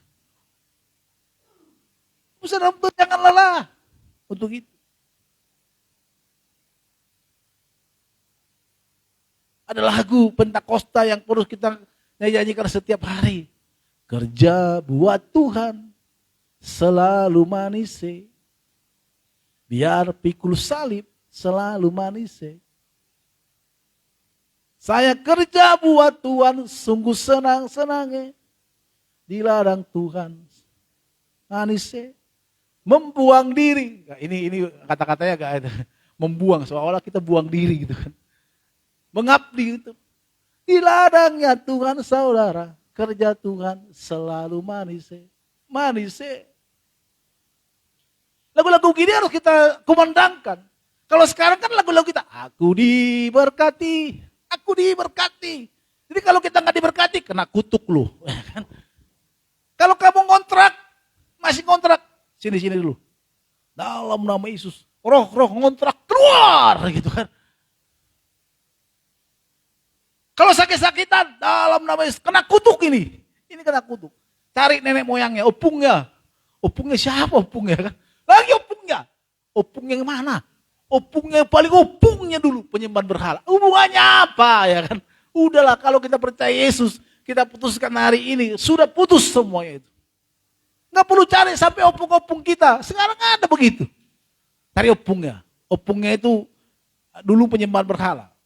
Dulu si Palabigu. Kalau orang mana bilang. Ini namanya opung kita zaman dulu. Mana ada belum masuk Injil ya kan. Masa kita cari-cari opung kita. Terus gimana caranya komunikasi dengan opung kita? Ya komunikasi lah. Bertahap lu. Opung Apakah kau, ini jadi istri musyrik lagi kalau katakan, salah dong. Bukan gitu. Apapun berusaha Tuhan. Jangan pernah lelah dalam pekerjaan ini. Usaha Tuhan selanjutnya dikatakan apa? Seorang prajurit itu sifatnya apa? Jangan pernah takut. Dalam Kejadian 46 ayat 3 dikatakan, lalu berfirmanlah, akulah Allah, Allahmu ayahmu. Janganlah takut pergi ke Mesir, sebab aku akan membuat engkau menjadi bangsa yang besar di sana. Ini pada saat usaha Tuhan pada kapan? Pada saat Yakub terjadi kelaparan di daerahnya dan mereka harus pindah ke Mesir. Ada ketakutan, ada kelaparan, ada ketakutan bagi Yakub untuk pindah ke sana. Tetapi bersama Tuhan, firman Tuhan bilang, jangan takut. Dalam Matius 10 ayat 28 dikata, dan janganlah kamu takut kepada mereka yang dapat membunuh tubuh, tetapi yang tidak berkuasa membunuh jiwa. Takutlah terutama kepada Dia yang berkuasa membinasakan baik jiwa maupun tubuh dalam neraka. Ustaz sama Tuhan, kita ikut Tuhan gak perlu takut. Takut dimusuhi orang. Takut dikatakan aneh. Seorang prajurit gak perlu takut menjadi berbeda. Saudara, setiap kalau lihat prajurit ya, kalau dia lihat contohnya di jalan, kita tahu ini prajurit pasti. Dari bodinya dia ketahuan. Suatu ketika saya melihat di TikTok ada seorang wanita jago main keyboard. Terus tiba-tiba ada suaminya. Kayaknya tentara nih suami. Benar, saya scroll ke bawah. Oh iya, bentar. Suami sama tentara. Kenapa? Kelihatan, Ustaz. Harusnya kita juga seperti itu. Kalau kita belum terlihat bahwa kita adalah orang pengikut Kristus, karena kita takut untuk tenggelam dalam hadirat Tuhan, takut untuk serius dalam Tuhan, takut masuk lebih dalam kepada Tuhan. Maka kita sedang di pojok, aku di pinggiran aja lah, kalian aja di situlah, aku di sini aja lah. Kalau seorang tentara bersama Tuhan, dia tidak takut lagi untuk mengabdi sepenuhnya. Bahkan istrinya, anak-anaknya, itu difokuskan. Bahkan kalau ada berita-berita kedukaan apapun, mungkin itu kalau enggak penting-penting banget, baru dia bisa pikirkan. Tapi yang fokus utama dia pada saat dia pendidikan itu, dia harus fokus kepada pelajarannya pada saat pendidikan itu. Harus fokus di situ. Maka kalau dia keluar dari habis pendidikan atau ada libur contohnya, kita lihat berbeda sekali. Ada, walaupun dia mungkin memakai baju biasa tapi beda. Kenapa? Karena dia gak takut untuk ke sana. Apa yang menjadi kita takutkan saat ini pada saat kita mau serius dengan Tuhan? Seorang prajurit tidak perlu takut untuk menghadapi kehidupan ini. Gak perlu takut untuk memberitakan Injil. Gak perlu takut dalam menghadapi masalah-masalah hidup ini. Gak perlu takut di dalam penghidupan kita. Percayalah bersama Tuhan. Kalau kita sungguh-sungguh dalam Tuhan, Tuhan akan pelihara kok hidup kita. Tapi Pak, gak kaya raya, gak usah berpikir seperti itu. Yang penting kita bisa menjalani hidup ini. Itu adalah hal yang luar biasa. Kalau Tuhan izinkan, belum izinkan kita kaya raya, untuk apa juga? Kalau Tuhan izinkan kita kaya raya, tapi akhirnya kita jauh dari Tuhan, untuk apa juga? Banyak kok seperti itu. Dulu pas miskin, sungguh-sungguh dalam Tuhan. Tiap hari di gereja. Tapi kalau sudah mulai ada berkat-berkatnya, mulai malas. Ke gereja udah mulai malas-malas. Alasannya sudah mulai banyak. Ngurus ini, ngurus anak, ngurus sono. Saya selalu bilang sama Tuhan, kita punya 1000 alasan. Kecuali yang kerja tadi ya. Kecuali kalau orang sakit, untuk kita tidak bisa melayani ikut Tuhan dalam ibadah, dalam hal-hal lain. Bisa 1000 alasan. Kalau kita mau ketemu teman kita pun bisa punya, contohnya kita mau ketemu teman kita punya banyak alasan untuk sama dia kalau kita telat. Contohnya gimana? Sorry bro, tadi macet. Padahal kita karena ketiduran sebenarnya. Tapi kita malas ngomong, sorry bro aku ketiduran. Sorry bro tadi ada jatuh saya tolongin dia. Ya, seperti mulia gitu kan. Tapi bohong. Bilang aja, sorry bro ketiduran aku tadi. Sama. Kalau ibadah pun seperti itu, kita punya 1000 alasan. Yang sakit perut lah. Yang kecepirit lah mungkin kita bisa jadi. Sorry pak, saya kecepirit, takutnya di gereja kecepirit lagi. Ya kan? Ya oke lah. Tapi karena malas sebenarnya kita. Banyak alasan kita. Kecuali kalau kerja ya, jangan. Kalau istri kita sakit, anak-anak kita sakit, suami kita sakit, wah itu harus itu yang pertama. Saya nggak boleh. Saya nggak memberikan toleran dalam hal itu. Harus. Itu urus dulu. Itu yang pertama. Kita tidak perlu takut untuk menjalani, untuk mengabdi kepada Tuhan. Karena kita adalah seorang prajurit, kita tidak perlu takut akan kehidupan kita. Tidak perlu. Gimana dengan besok Pak? Biarkan hari esok memiliki kesusahan sendiri. Tapi Kak belum bisa nabung sekarang. Tapi masih bisa hidup enggak? Puji Tuhan. Tapi Kak belum bisa healing ke Bali. Enggak apa-apa. Tapi masih bisa healing ke warung tetangga enggak? Bisa Pak. Ya udah itu aja dulu. Masih bisa beli kopi enggak? 3.000 bisa. Jangan sama rokoknya. Ya kan? Karena enggak boleh kalau ngerokok. Ya udah. Kadang healing dengan tetangga lebih enak. Enak bener deh. Saya itu Tuhan di waktu di Batam kita tinggal di Pastori. Kalau di Pastori itu kan nggak ada teman. Teman-teman pada sibuk semua dengan pacar ya kan. Atau kemana gitu. Sendiri kita. Pada saat teman-teman pada pulang ke Jakarta, tinggal saya sendiri. Teman saya orangnya ya suka keluar kemana. Saya mau keluar kemana gitu.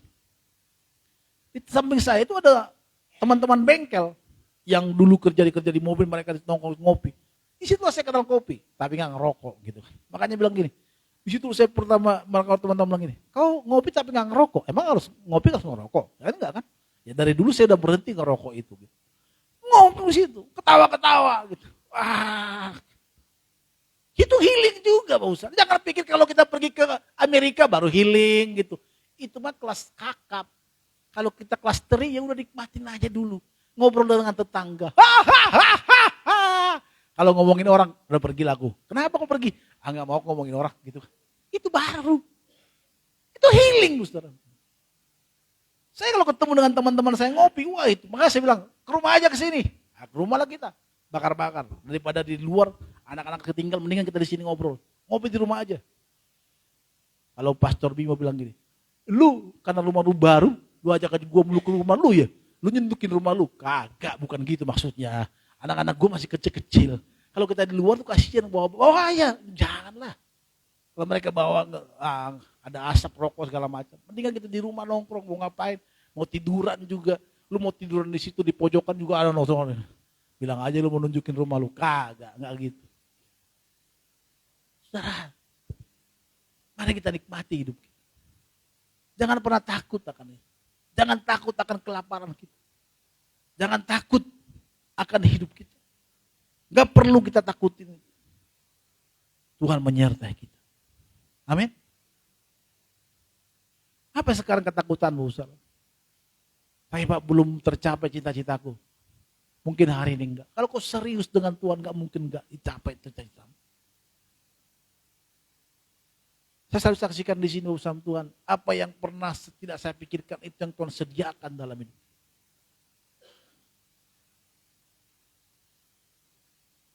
Waktu itu saudara Tuhan, kemarin saya khotbah di Astra. Kebanggaan juga sih satu, karena dulu waktu tahun 97 saya tes di sana gagal. Tapi saya bisa datang ke sana dengan memberitakan Injil. Itu suatu kehormatan bagi saya. Karena bayangkan kalau saya masih nggak kenal Tuhan. Kalau saya dulu waktu ngamen nggak mau kenal Tuhan.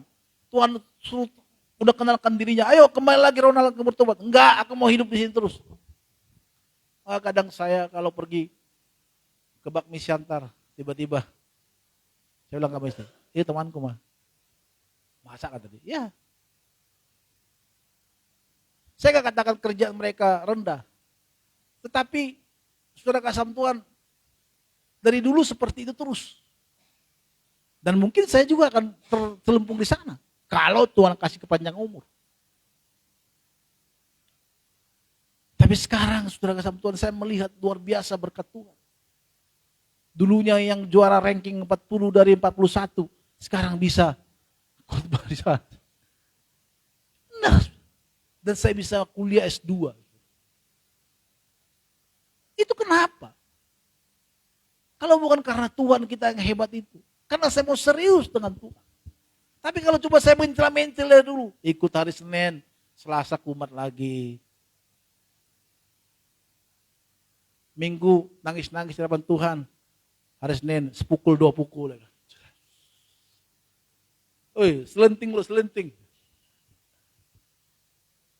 Turun dari mobil, kita kira udah nyampe, taunya masih jauh. Ya kan? Oh jauh. Malam mabuk.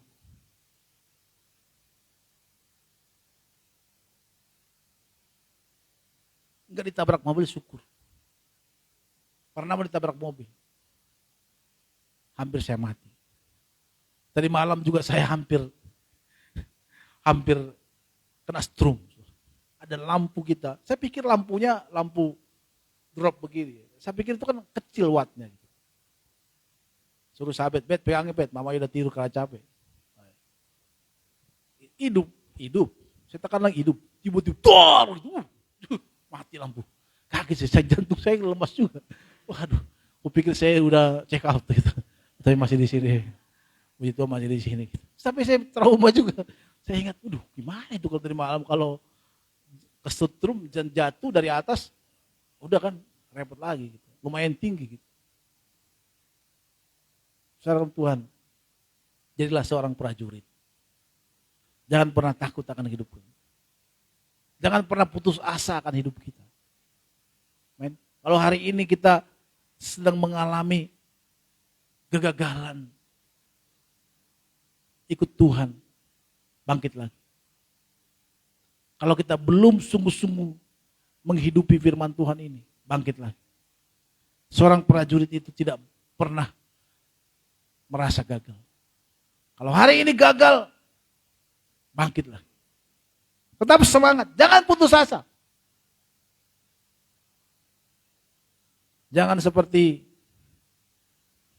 slogannya si Paskol, ya kan? Tetap putus asa, tetap beban keluarga. Iya.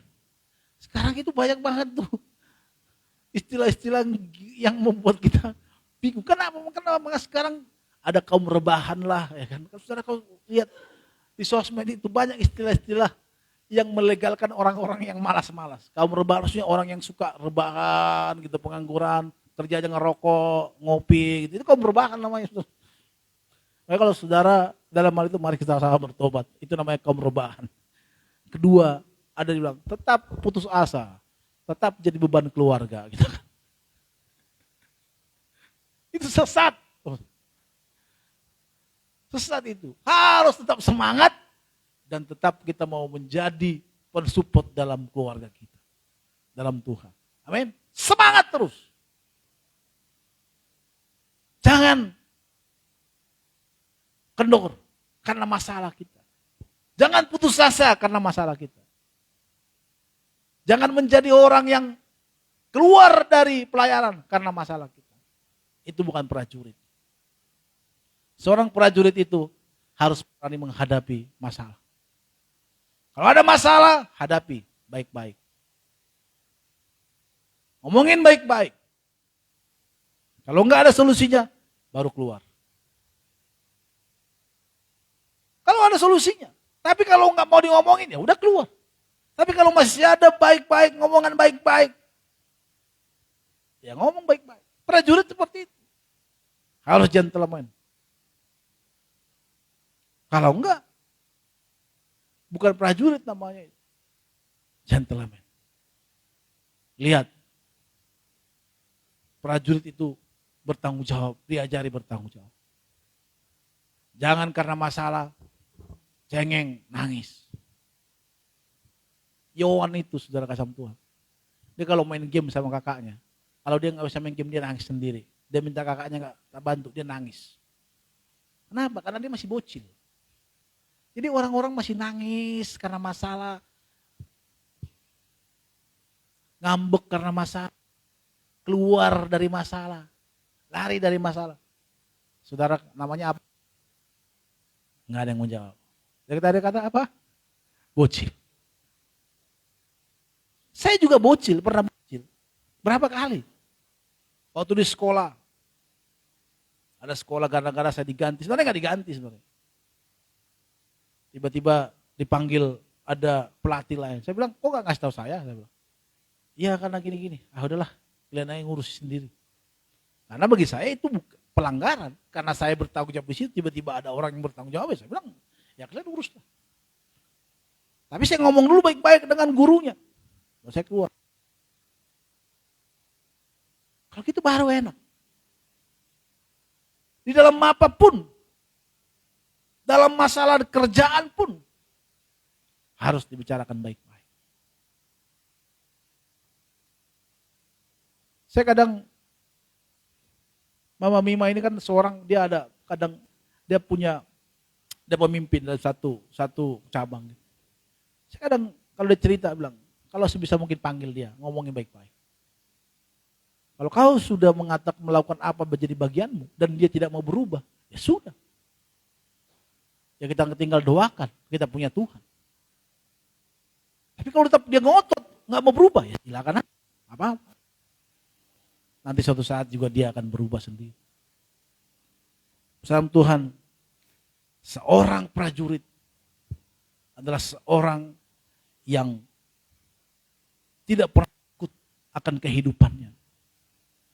Kalau dia telah fokus kepada pekerjaannya, keluarganya, dan sungguh-sungguh karena dia melakukannya karena Tuhan, gak perlu takut. Kalau semua apa yang kita lakukan untuk Tuhan, bekerja untuk Tuhan, kita tidak perlu takut untuk menghadapi hidup ini.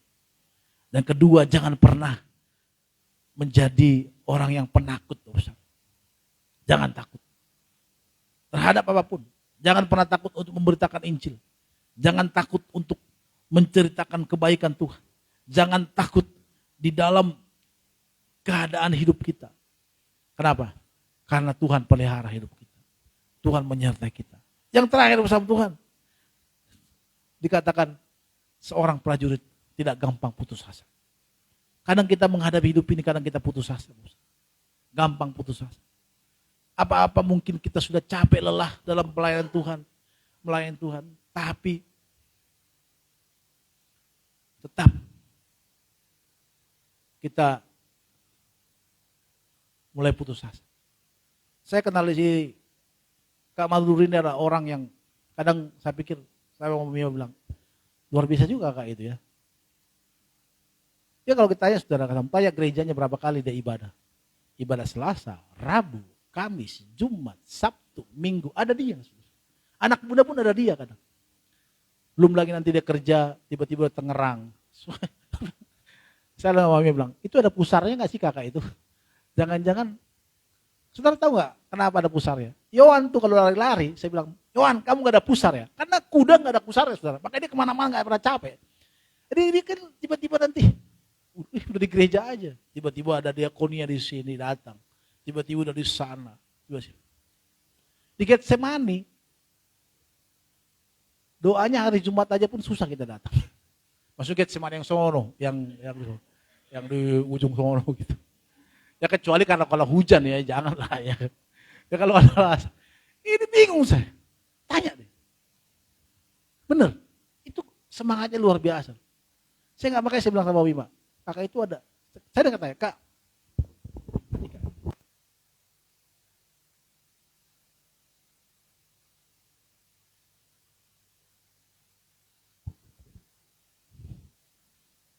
Coba pikirkan. Kalau kita gitu, enak aja gembala itu. Sama dia perpuluhan semua. Aku yang disuruh kerja. Sono, Getsemani yang di sono maksudnya. Yang di mana tuh Cempaka Putih ada. Saudara sama Tuhan, benar. Saya enggak tanya Mama Bima. Kamu udah kenal dia dalam. Kadang saya wawancara dia kadang. Gimana sih Kak kalau di sana gitu? Luar biasa. Jadi nggak apa juga ya, nggak kebetulan juga datang ke sini kesaksian. Maka bersama Tuhan, mari. Kalau kita sudah menjadi Tuhan nomor 1 dalam hidup kita tidak akan pernah kelelahan dalam itu. Tuhan berkati kita semuanya. Mari teman musik maju ke depan. Siap menanti kita untuk kita datang menyembah Tuhan, berusaha kasih Tuhan. Haleluya. Bapak Surgawi, kami bersyukur kepadamu buat firman-Mu yang boleh hamba sampaikan kepada kami, kepada jemaat-Mu, kepada kami semua. Berkatilah kami semua yang sudah mendengarkan firman-Mu Tuhan. Berkatilah kami ya Tuhan. Berikan kami kekuatan dalam menghadapi hidup ini. Berikan kami kekuatan untuk berjalan dalam firman-Mu. Berikan kami kekuatan Tuhan, agar hidup kami sepenuhnya sungguh-sungguh dalam Tuhan. Tuhan terima kasih untuk firman-Mu yang boleh hamba sampaikan. Ajar kami menghidupinya Tuhan. Ajar kami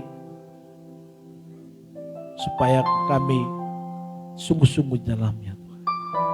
Kalau hari ini kami belum bisa berubah, berikan kami kekuatan ya Roh Kudus, agar hidup kami semakin hari semakin berkenan di hadapan-Mu Tuhan.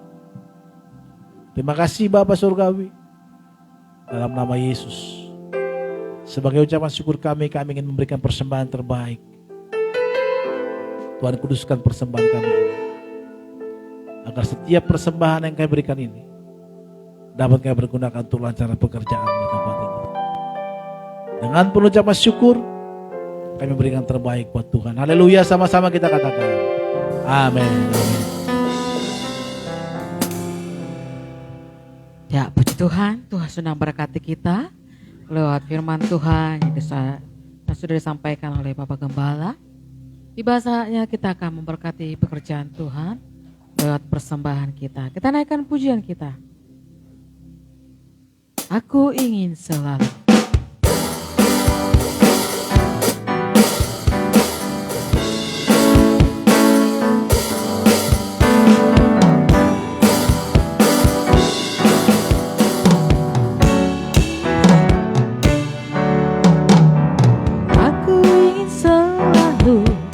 Berada di hadiratku, aku ingin selalu berlindung dalam naunganmu. Bawa depan sayapmu, kau bawaku terbang tinggi, melintasi langit biru, bagaikan raja wali, bagai raja wali. Bagai raja wali, melintasi gunung tinggi. Bagai raja wali, melintasi badai hidup. Di bawah tempat sayapmu, kau bawaku terbang tinggi, melintasi langit biru, bagaikan raja, bagai raja wali. Bagai raja wali, melintasi gunung tinggi. Bagai raja wali, melintasi badai hidup. Di bawah naungan sayapmu, kau bawaku terbang tinggi, melintasi langit biru, bagaikan raja wali. Melintasi langit biru, bagaikan raja wali. Melintasi langit biru, bagaikan raja wali.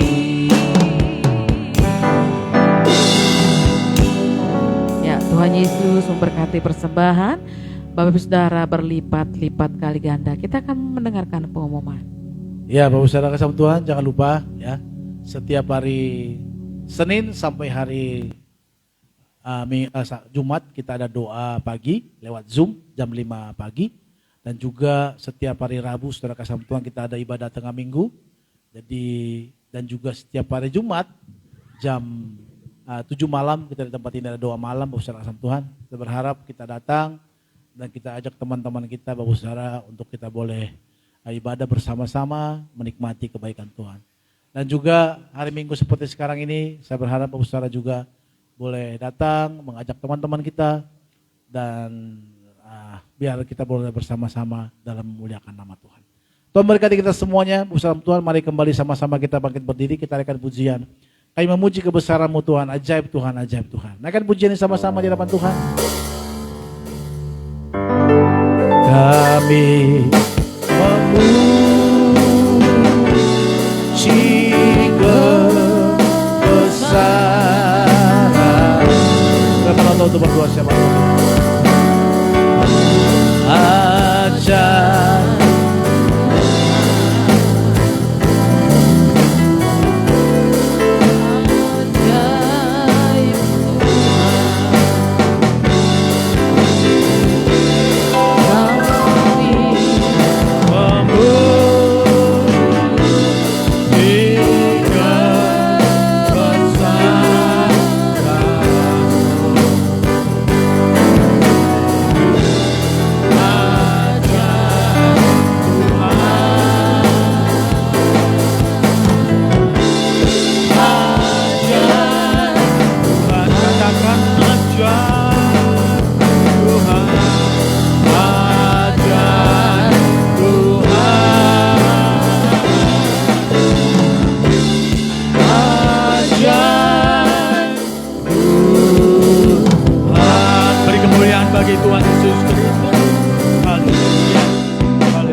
Kita berdoa. Bapa di surga, di dalam nama Yesus Kristus, kami bersyukur pada pagi hari ini boleh menikmati hadirat-Mu dalam ibadah pagi ini. Kami diberkati dengan puji-pujian, kami dikuatkan kembali dengan kuasa firman Tuhan yang luar biasa. Memberkati hamba-Mu sudah menyampaikan firman Tuhan. Bapak Gembala Sidang Pendeta Ronald Saragi, urapi terus mau pakai luar biasa untuk kemuliaan-Mu. Berkati pelayanan, berkati rumah tangga, bahkan juga Ibu Gembala dan anak-anak Tuhan berkati luar biasa. Berkati karirnya, pekerjaannya, berkati bisnisnya. Tuhan, kami sudah terima berkat Tuhan yang luar biasa. Biarlah setiap kami menjadi prajurit-prajurit Kristus yang mengandalkan Tuhan, yang tidak khawatir bahkan dalam apapun pekerjaan usaha kami, tetapi kami terus berjuang memberitakan kebenaran firman Allah, terus melayani dengan semangat. Dan kami percaya ketika kami mencari dahulu kerajaan Allah, Engkau menambah-nambahkan setiap kami. Terima kasih Tuhan, meterangkan kebenaran firman ini. Bolehkah kami menjadi pelaku-pelaku kebenaran firman Allah. Kami terus berjuang untuk kemuliaan Allah dan melayani Tuhan dengan sungguh-sungguh. Dan kami percaya berkat Tuhan Kau sediakan setiap kami. Apapun yang kami kerjakan, Tuhan buat menjadi berhasil. Terima kasih Bapa di surga, memberkati seluruh tim pelayan, terutama musik Tuhan berkati. Berkati seluruh tim musik Tuhan. Berkati usaha, berkati studinya, berkati pekerjaannya, berkati apapun yang mereka kerjakan Tuhan buat menjadi berhasil. Terus setia di dalam pelayanan. Tuhan memberkati setiap rumah tangga Tuhan berkati. Memberkati worship leader hari ini dalam berkat luar biasa. Pakai luar biasa untuk kemuliaan Tuhan. Berkati rumah tangga, berkati bahkan juga seluruh aktivitas yang dikerjakan Tuhan berkati. Memberkati LCD, memberkati juga soundman, memberkati kolektan, siapapun yang ambil bagian. Tuhan berkati, Tuhan balas berlipat-lipat kali ganda. Terima kasih Bapak, memberkati seluruh jemaat-Mu yang hadir hari ini. Tuhan berkati, Tuhan Yesus, usaha pekerjaan, bisnis, usaha toko dagangan, Tuhan berkati. Kalau mereka sedang membutuhkan pekerjaan dan order-order, Tuhan buka jalan, buka pintu-pintu langit kerajaan Kau, curahkan berkat setiap jemaat-Mu, bahkan berikan kekuatan baru. Mereka pulang tidak seperti mereka datang, mereka pulang dengan kekuatan baru, bahkan kasih karunia melimpah-limpah bagi keluarga. Semua anak cucu mantu semua diberkati Tuhan.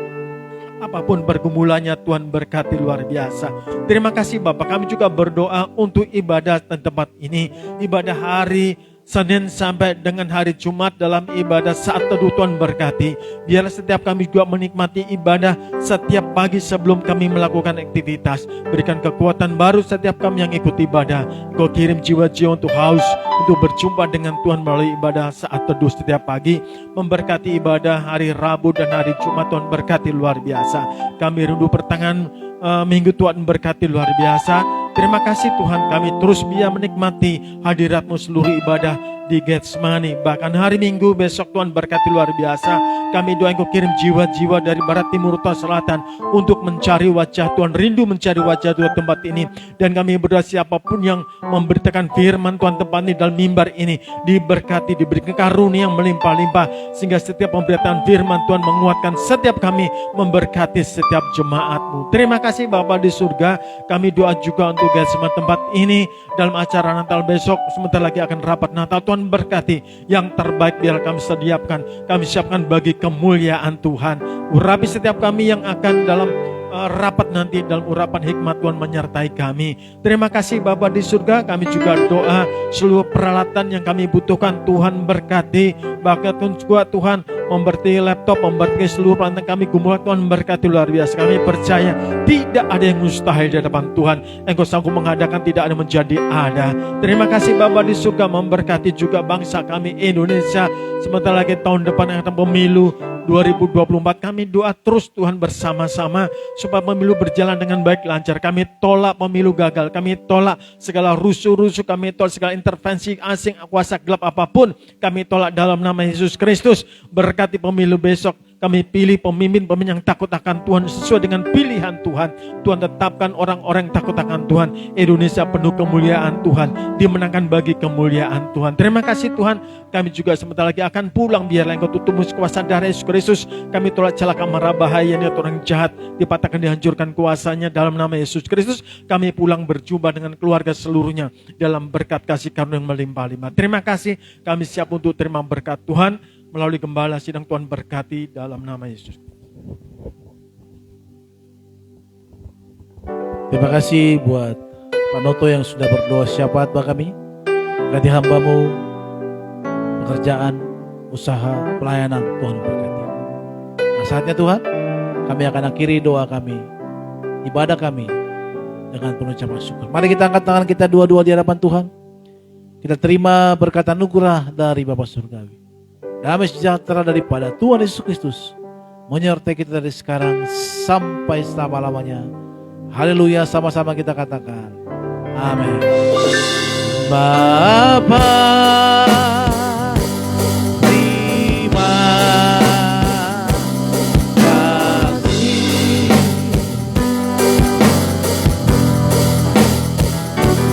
Bapa, terima kasih.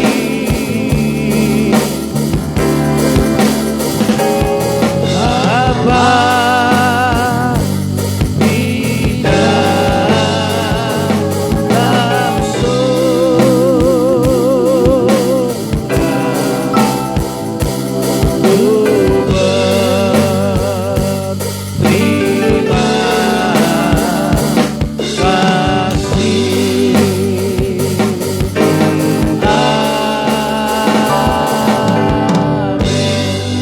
puji nama Tuhan, ibadah kita selesai. Tuhan berkati kita semuanya. Haleluya. Amin. Shalom semua untuk kita.